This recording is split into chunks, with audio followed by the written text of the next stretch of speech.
Now let's switch gears back to ritual. It's not the rituals themselves that are good or bad. It's the intentions behind them, as well as what is brought, the presence or non-presence, the consciousness, the awareness, or the unawareness that is brought by a person. Whatever they're manifesting determines how effective a ritual is in either deepening or bringing somebody to a greater interior state, or sending them into exile, into endless thought and ruminations and nightmares, creating insane perceptions. Now, words, and heaven knows, and all my friends and family know, my mentors know, my beloved fellow members of OFJ know that I love words, but words can be limiting. But words are symbols. Word symbols, they are not ends in themselves. As I was saying earlier, we cannot be focused on ends, or means, but ends. What is a word pointing to? What do words point to? That is what's important. What do those words in a ritual point to? Or a devotion point to? Or a prayer point to? Or a blessing point to? Or a meditation point to? We're ultimately called to live in the center of who we are, which is a divine energy, a divine emanation. Now, I want to backtrack a little bit to where my calling seemed to begin, even though that calling was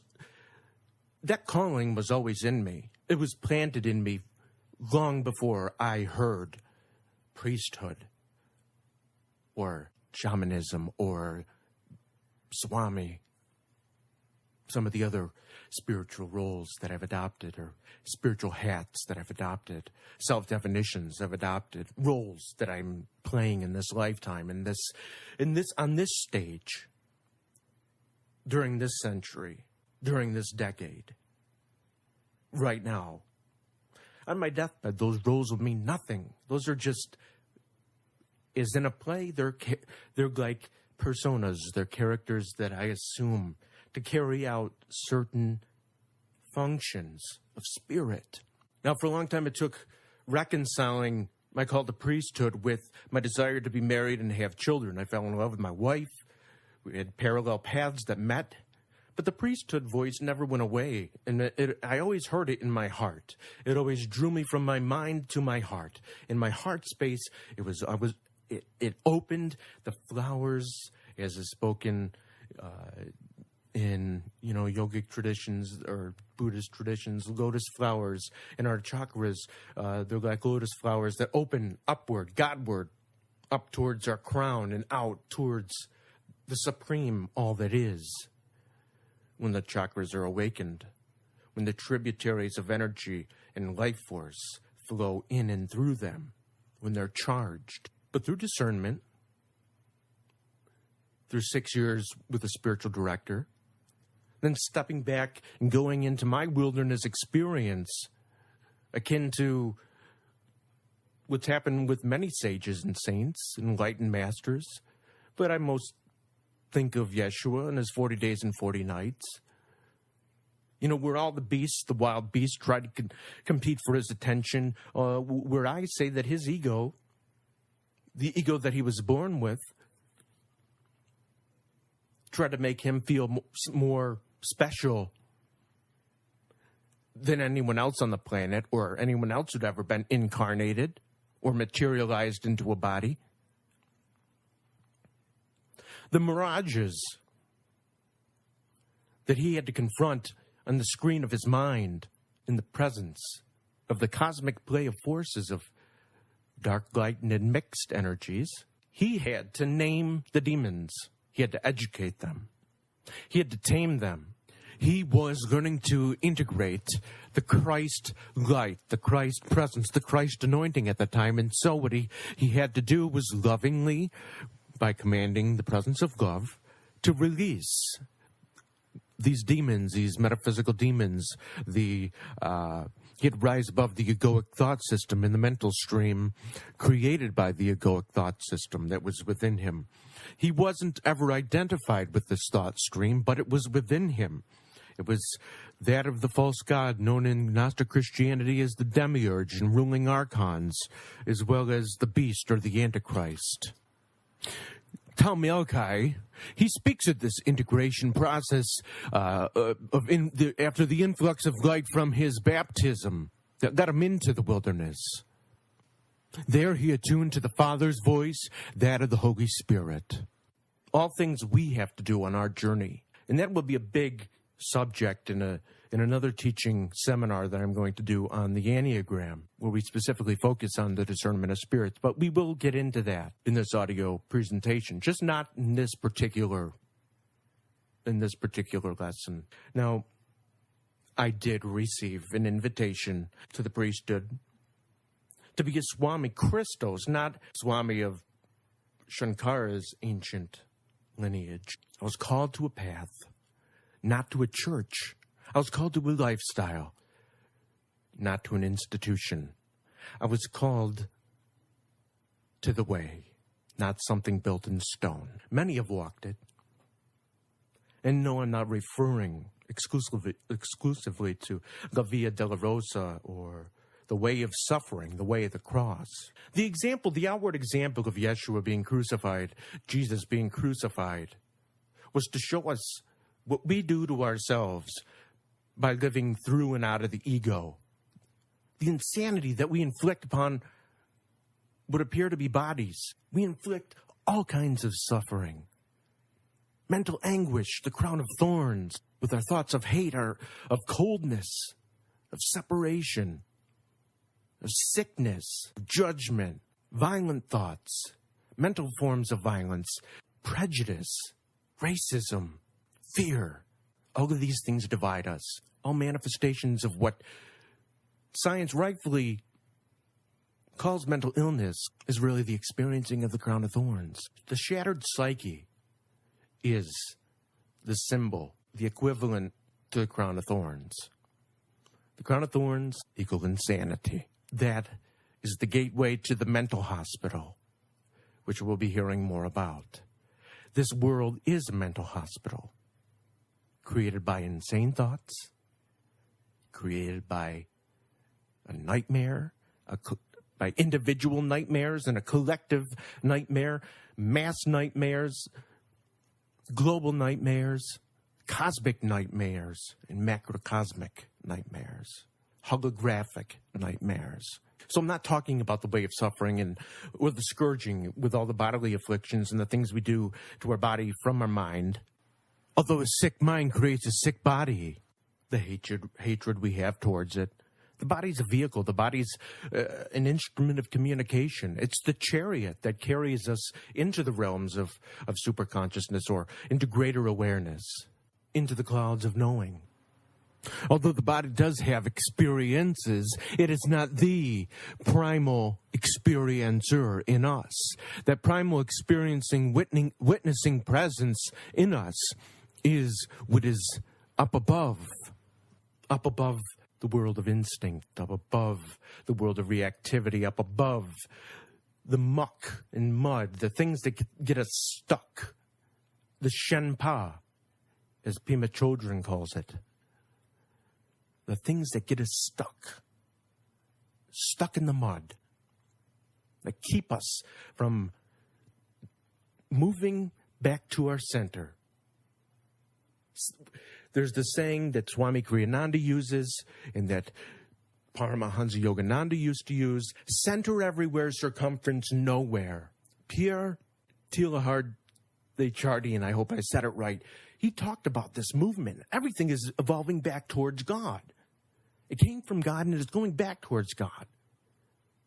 It's not that we were any less when creation began, but the further out that God emanated, the further into matter, the further into densification, the light presence went. The dimmer the light, the lower the calibration of consciousness on a scale that has been calibrated on a logarithmic scale from 1 to 1,000 and up and way beyond that, into exalted states, states of where angels reside, areas in the astral world reside, but things that exist like plants, for instance, in a vegetative state of passivity. Isn't it funny how plants even have violent natures? They compete for the sunlight.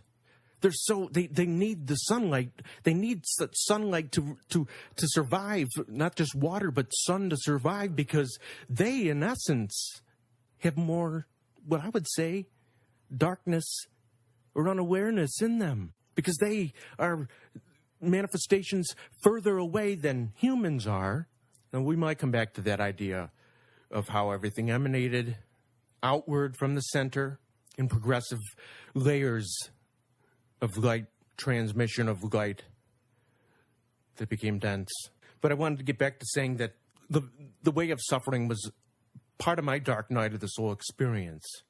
So I could heal as a shaman, so I could heal as a priest, and not just use empty words and motions and sign of the cross to somehow bless a person afflicted with or tormented with some kind of malady, whether physical, spiritual, or bodily, or of the mind, rather. Now, I really couldn't appreciate the cycle of life, death, and rebirth, which is called the Paschal Mystery, until I became another role, until I wore this new hat of a non-dual messianic shamanic priest and a self-proclaimed yogi. A role that I use to help bridge the gap between man's invention of religion by really, in all honesty, I did transcend and rise above all forms of spiritual separations and exclusivity through my practice of shamanism, or Christic shamanism, so to speak, more so than just messianic. So the Christic, universal Christic nature I brought into my shamanic priesthood. Now, through this role, what I'm really trying to say is I tried to function in a trans-religious way, not making religion an end in itself, but really a means. Religion means to retire, to reconnect, and in many cases of religious systems, to God, that is, or to the absolute supreme allness, the infinite mind or cosmic mind, whatever you would have it be, universal inspiration even, or your higher self. It's meant to retie you. But religion is a system. Religion is used as a system or a means, and it can't be an end. So therefore, religion used as an end separates and is exclusive. So I began a path of inclusivity. And the way that I'm talking about was what people who believed in the Christ, the teachings of the Christ, before the Council of Nicaea came, and Rome became, the Roman Empire in Roman Catholic Church became one, where the empire was joined with what's known as Christianity, the institution that was a state religion. The way was the path. The way was a lifestyle. The way was following in the footsteps of the master teacher Yeshua. And the way is what I try to reflect upon in this poetic book, this audio presentation. And what I'm trying to do is I'm trying to demonstrate that the way includes life, abundance, death to the false self, resurrection of the true self, or Atman, but it also then culminates in ascension or transcendence, and then later to assumption into the cosmic bliss principle, or what's been called in metaphysical circles, the many mansions of God. Rather, states of, I hate to use the word heightened consciousness, but superconsciousness even connotes a certain efficacy, a certain specialness, and that's not what I'm trying to do. Awareness is all-pervading, is what I'm trying to say. Awareness is awareness. People like to make levels, and people like to make ladders that you have to climb to. The process of ascension really is rising above thought, rising above body consciousness, rising above impulses, rising above chemical messages, rising above all the physical manifestations and things that keep us matterward, or in our egoic story, or in our egoic drama script, screenplay, movie, whatever you want to call it. Now, I said assumption into the cosmic bliss principle, and I didn't say into heaven, because heaven is always connoted as being somewhere out there, somewhere up there. But the cosmic bliss principle really is above, in the upper chakras, rather.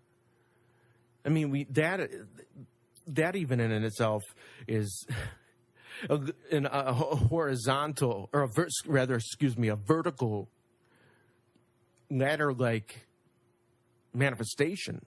I mean, the tree of life is within us, and it's the upturned tree that the spine is. All the dendrites of the nervous system are part of that. But what's assumed is our body. Our body experiences that cosmic bliss principle. It's like that chariot experience being carried up into heaven. But it's an internal experience. It takes place inside of us, not outside of us. Now, the way is a visionary path of coming to embrace and integrate both the light and the dark. Let me say that again. It's a visionary path of coming to embrace and integrate both the light and the dark. It doesn't mean become the darkness, or it doesn't mean dwell in the darkness, or get lost in the darkness, or be submerged in the darkness. It means to include the darkness, to recognize it, but not identify with it. You have to recognize that there are the wheat and the weeds of the differing levels of consciousness experienced by humanity on the continuum of perceived reality, relativity, and subjectivity. There really is no objective reality. I mean, the witnessing presence that manifests in us in moments of awareness is God in us, God living through us, God manifesting through us, and experiencing what it's like to be in a body. Some people would say that God has no knowledge of the body, does not dwell in the body. But God cannot be just limited and contained within a body. It's all around, it's all pervading. It totally surrounds the body. The body is in God's body. Our physical bodies are in the body of God. But we in our densified state are subject to delusion, to the mass insanity, to misthought, misperceptions that lead to the nightmare worlds, the individual hells and the collective hells that have been mythologized and written in scripture and in stories and fairy tales all through time. They're projected outward. These light and dark forces, the wheat and the weeds, they're within us too. Now we have with Tal Malachi from a non-dual Gnostic Christian tradition known as the Sophia Gnostics. He talks about that cosmic play of forces of not just light, dark, or positive, negative, but also admixed. And it's out of this admixed nature that we manifest caricatures of evil personified, so to speak, not in a person, but in some sort of bodily form, extra physical bodily form, supra-real in a certain sense. Our state of consciousness determines what we see, or what people would, our perceptions of whether there are demons and spirits or angels and demons is dependent upon our level of consciousness. I mean, and that affects our perception of God too, tenfold and times 1,000 when we're in our own little hell God's a bastard, excuse me, but God's that angry, vengeful, bloodthirsty vampire. But when we're in bliss, God is the divine lover. So in many ways, the experience of the spiritual journey in this exile called the world is one of relativity. And that's why we need to attain moments of detachment, to become passers-by, as Yeshua said in what was recorded to be the Gospel of Thomas. It doesn't mean be uninvolved or be passive, vegetative, plant-like manifestations. It just simply means step back, be the witnessing presence, recognize the darkness, and name it.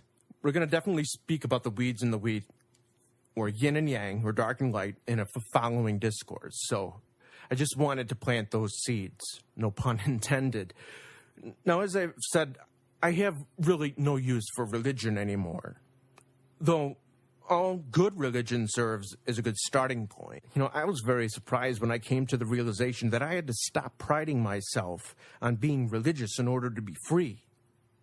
That was the purpose of my God contact experience. It took me out of the realm of the world, the illusory world, out of delusion and Maya, separation and relativity, and excessive subjectivity, and I had a very personal experience of being uplifted.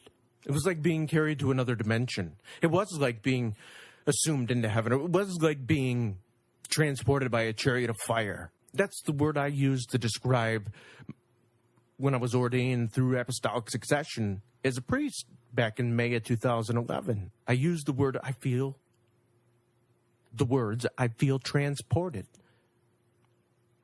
because I felt connected to all those apostolic laying on of hands leading all the way back to Yeshua. Though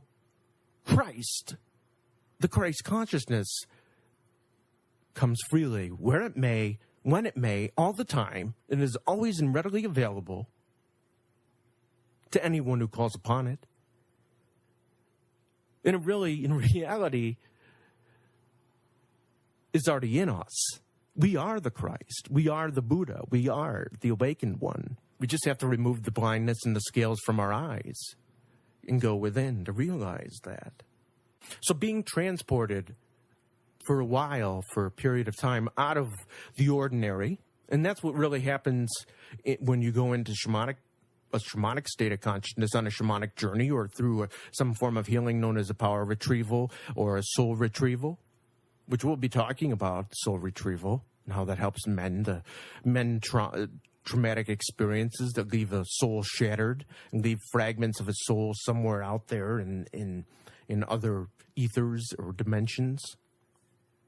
Sounds very, very esoteric, I know, and I'm not here to scare you. I'm just, we do lose our power. We are the power of our soul. We do lose brightness of our light. Our bulb becomes dim, or a piece of the pie of who we are is missing at times and can be lost and displaced, and we become disjointed.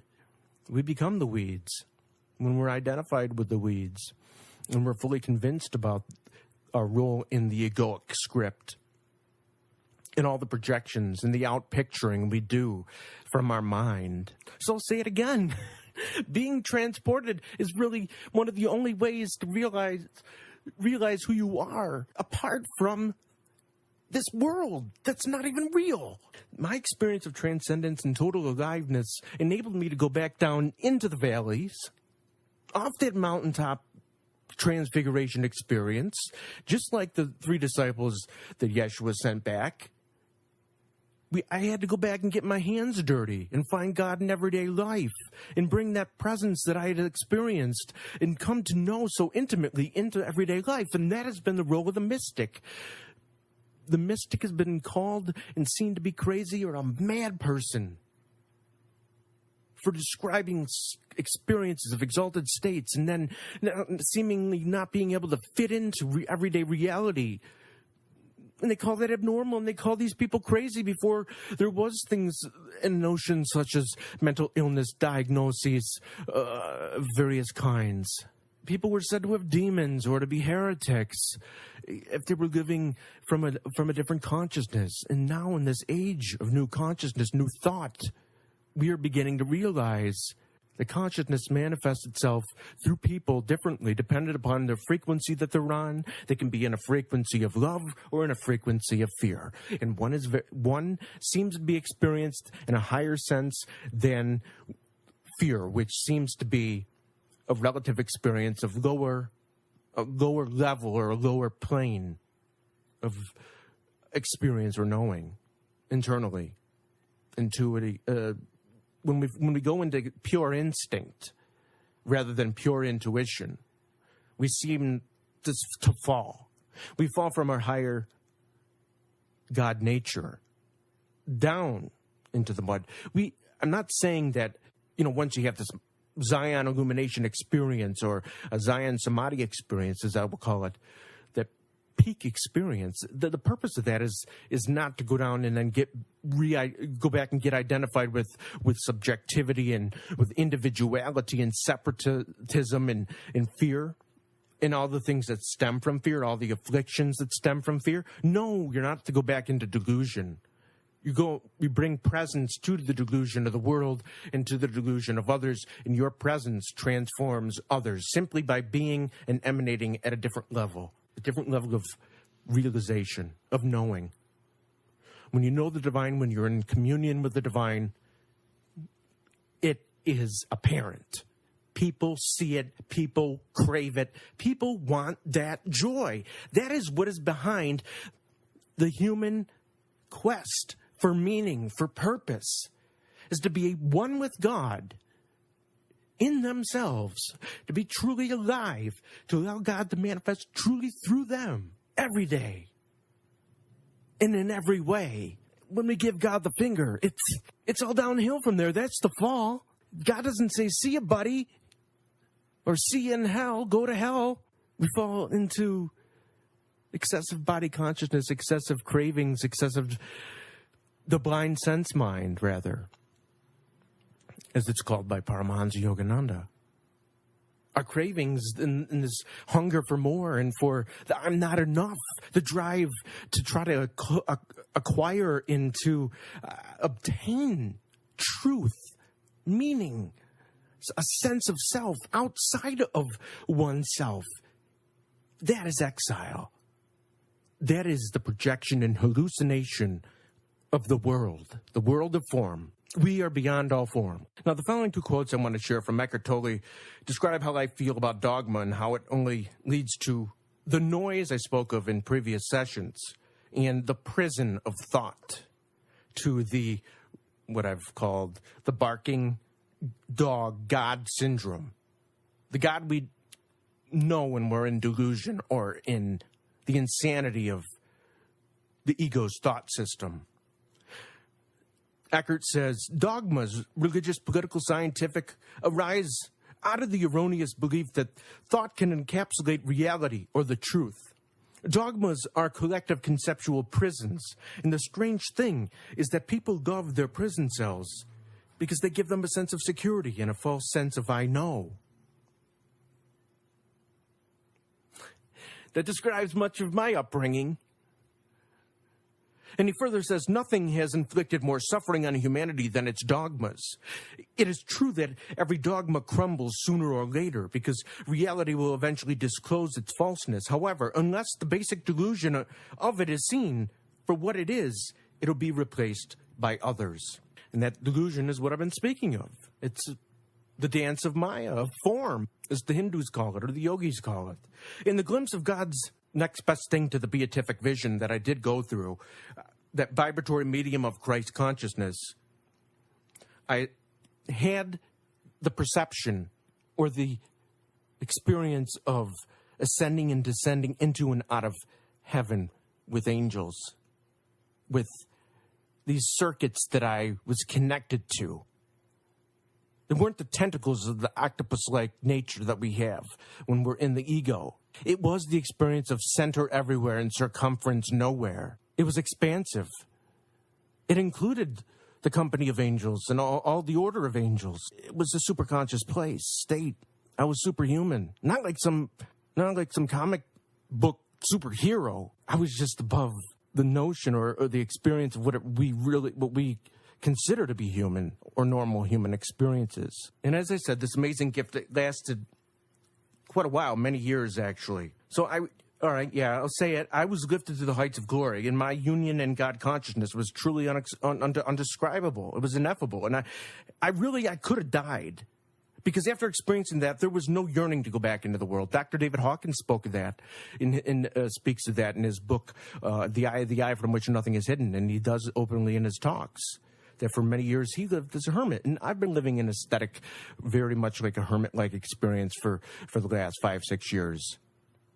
Trying to understand what happened, but there's no words to describe it. And after you try to describe it and ultimately try to understand it through gaining more wisdom in reading books and hearing it from other people, hearing the experiences from other people, that helps. It helps to make it somewhat tangible. But you still can't touch it. You still can't touch it, but you can revisit it, because really it's a state that from the beginning was in you. It was manifest in you as a child, as a baby, when you were growing. And you grew in ego consciousness.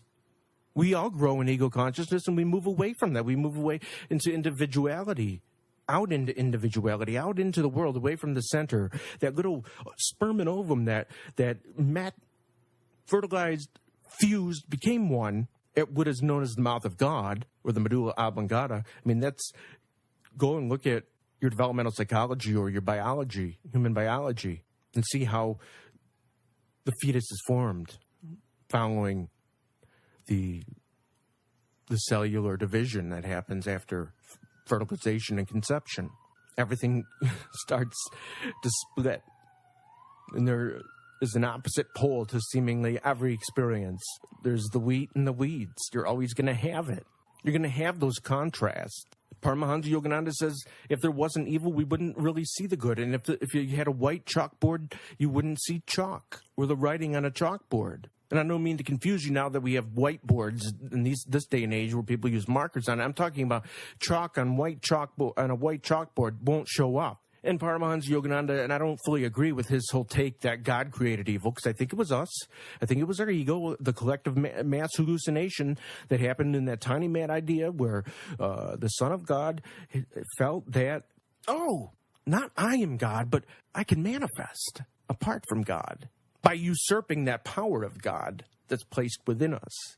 It's really a misuse of power. It's not really just pride or inflation. It's not just the Luciferian gnosis or the Luciferian knowledge or the experience that Lucifer had in the myth of Lucifer's fall, that I don't want to serve God. I don't want to be part of you. But that collective mass hypnosis, hypnotic ego, just for a split second, snap of a finger, said, I want to see what it's like to be God, to create something out of nothing. And we took what was already perfect and we thrusted it into one of the most wild and crazy hiding places, which is known as the world, the universe, that will ultimately disappear when we all come to the oneness and knowingness, and when God assumes us all into his fold, his and her fold again at the end of time. Or when the planet is completely woken up and returns home into an enlightened state, which really isn't an exalted state. It's really a state of really an ordinary experience, though it might be an altered state of consciousness that you have to enter. But as I was saying, Yeshua told those 3 disciples who witnessed the mountaintop transfiguration of their master, I, like them, was told to go back down into the world, down the mountain, with my self-realization or my Christhood realization, that's what I call it, of my true nature and of knowing who I really was, that I was rooted in God, and I had to pay all that beauty, that majesty, the mystical upliftment, and awe, all of it, I had to pay it forward to the world. Only I wasn't prepared to play my role in creating a new earth. I went further inward and I withdrew from the world. As is a temptation of type 5s, which I am on what's known as the psycho-spiritual tool known as the Enneagram. I became a recluse, like I said, like Dr. David Hawkins. When he experienced the divinity of all there is, that of the presence, it's really hard to go back into the world. You just don't fit. It's like putting a square into a round hole. It just doesn't happen. A square peg into a round hole. It doesn't work. It doesn't fit. But that's the path. That's the way that Yeshua walked, and that's the way that enlightened masters such as Buddha walked. Lao Tzu, another great incarnations and avatars. Paramahansa Yogananda, one of the greatest saints of the 20th century, he didn't just astral project himself all the time, 24 hours a day out of his body into the astral realm, and although he was said to, and he acknowledged the fact that he lived very much in the astral reality. He had a foot in both worlds. That's what we're supposed to do. One foot in this world, one foot in the next. But one's not higher or lower than the other. They're parallel to each other. They're right next to each other. They're adjacent to each other. They're not separate. But it's the delusion. It's the apparent separativeness that we experience in individuality and duality. Duality, if you break up the word individual, you have duality in that word. So when we were engaged in specialness, if I took, I took all those things that I experienced, and I did have, oh man, that was a special experience. I'm a special human being. I had a special enlightenment, a special illumination. Oh, wow. And I just wanted to bask and stay in that. But you can't. You can't. It's for service. It's to show other people how to transcend suffering. Getting back to the topic that I talked about earlier in this session, we can transcend suffering. And much of that suffering comes from the very subject that we're talking about in this seminar, in this audio presentation, that of thought, egoic thought. Having your sense pleasures entertained, it vanishes in God consciousness. So for a while, I really renounced a lot of things and a lot of pleasures that I had previously. I lost all desire for them. But those cravings don't totally disappear just through an act of sheer will. You have to discipline the mind and train it with the heart, which we'll talk about in entrainment. And I'm pretty sure I've brought it up already. The union of our Christed third eye with the heart. The heart thinks. The heart is smart. There's research for it. The heart is not only has neural connections, but hormonal, electromagnetic field. It's measurable. It's a brain. It's the fifth brain. It's the intuitive brain. That holds the whole darn thing together. Now, like many saints talk about in their experiences of illumination and God contact, I was given the gift of what I call holy tears on that first day of my ongoing transmission of God's holy purifying fire and light. And those holy tears would continue, and they became ecstatic. And I, like Mary, the Christed woman image, Mother Mary, mother of Jesus, of Yeshua, not the mother of God, but she was a Christed woman nonetheless. And she did have her heart pierced with an astral sword, with a metaphysical sword. It was very painful to watch what was flesh and blood go through what he did. She was joined to him in his suffering. And that, again, I mean, it's not a bad thing to be joined to someone in their suffering. That's one of the most humble things we can do. That's really what it calls what it means to lay down your life for a friend, to really walk the path with them. But really, instead of staying with them in illusions, in delusion, or in Maya, in their suffering, we're called out of that experience of Maya and delusion through experiences of God contact in order to lift and uplift other people out of the muck, out of the quicksand, to pull them out of the abyss, and the chaos, and the turbulence, and the mental paranoia, and all the afflictive emotions, out of fear into love. That's our purpose, to be aware, to be present, to know who we are in God, to allow God to live through us, and to see God in everyone else. Now, this isn't a discourse about, you got to go out and receive the Eucharist in order to have a God experience, or go to Eucharistic adoration. Those were just vehicles for me. Those are focalized experiences or focalized symbols for me.